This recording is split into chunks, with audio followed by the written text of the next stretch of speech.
প্রস্তাবিত বাজেট দুর্নীতিবাজদের বন্ধন আরও জোরালো করবে, এমনটাই মনে করেন টিআইবির নির্বাহী পরিচালক ডক্টর ইফতেখারুজ্জামান।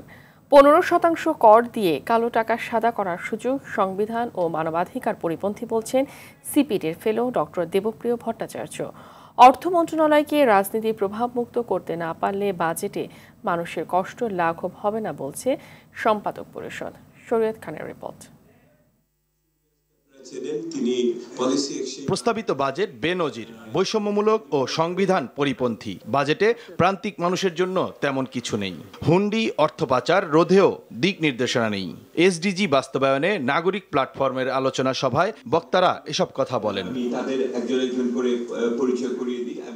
রাজধানীর ব্র্যাক সেন্টারে জাতীয় বাজেট 2024-25 ও বিরাজমান পরিস্থিতি, অসুবিধাগ্রস্ত মানুষের প্রাপ্তি শীর্ষক আলোচনার আয়োজন করা হয়। কোন আইনের উপর ভিত্তি করে আমাকে তদন্ত করবেন? অর্থনীতির চালচিত্র ও প্রস্তাবিত বাজেট নিয়ে আলাদা আলোচনার আয়োজন করে সম্পাদক পরিষদ ও সংবাদপত্র মালিকদের সংগঠন নোয়া। বক্তারা বলেন, সঠিক নীতির অভাবে অর্থ পাচার, খেলাপি ঋণ বৃদ্ধি, রিজার্ভের ধারাবাহিক পতন, রাজস্ব আয় হ্রাস, কালো টাকা তৈরি হচ্ছে।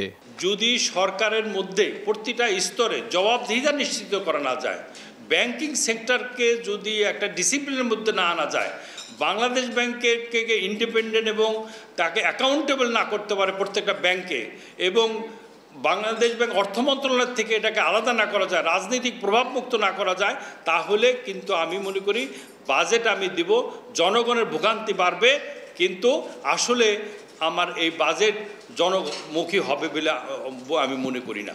বাজেটের আয় ব্যয় হিসাব মিলিয়ে অর্থনৈতিক সংকট মোকাবেলা সম্ভব নয়। সার্বিক ব্যবস্থাপনার পরিবর্তন প্রয়োজন বলেও মনে করেন বক্তারা।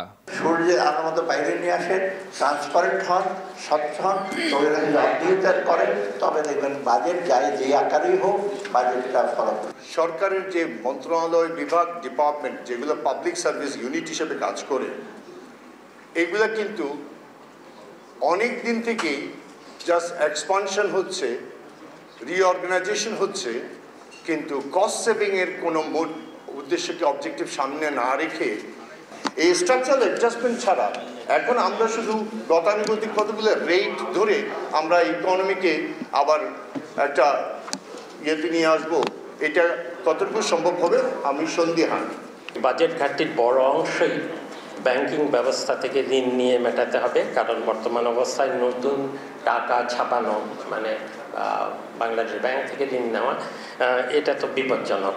বাজেটে কর্মসংস্থান, চিকিৎসা ও শিক্ষা বরাদ্দ নিশ্চিতের দাবি ঢাকা বিশ্ববিদ্যালয়ের অর্থনীতি বিভাগের শিক্ষকদের। দুর্নীতি ও স্বজনপ্রীতি রোধের দাবিও তাদের।